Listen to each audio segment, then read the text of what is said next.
Ito ay kwentuhan ng galing sa dalawang taong nagmamahalan ng tunay. Ngalay Elsa at Lando. Ito ay kwentong hango ng galing sa dalawang tao nagmamahalan ng tunay. Ngalay Elsa at Lando. Kahit parang pagkakataon ay nakakandado dahil magkalayo ang uri ng buhay at estado.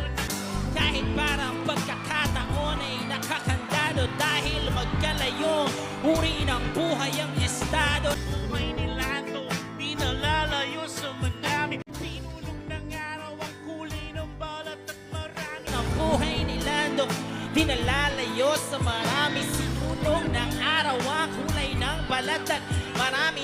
Galong ng pawis, kanyang naidilig sa lupa upang ang gutom ay di pa masuklian pa ng luha. Ang galo ng pawis ang kanyang naitilig sa lupa upang ang gutom ay di na masuklian pa ng luha. Habang ang kanyang babae minamahal sa gana, ngunit kabilang sa pamilya na di alintanang. Habang ang babae kanya minamahalay sa ganang, ngunit kabilang sa pamilya na di alintana. Pakipagkapwa-tao sa mga tulad niyang dukha, ngayon pa may patuloy ang pag-ibig na pinula sabay-sabay.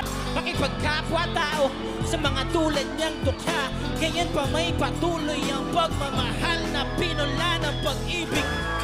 Hey! May nagbabantay sa dilim, bakit nasa dilim?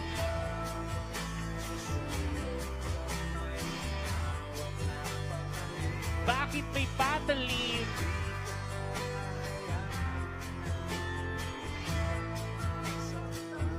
Hindi nahahayaan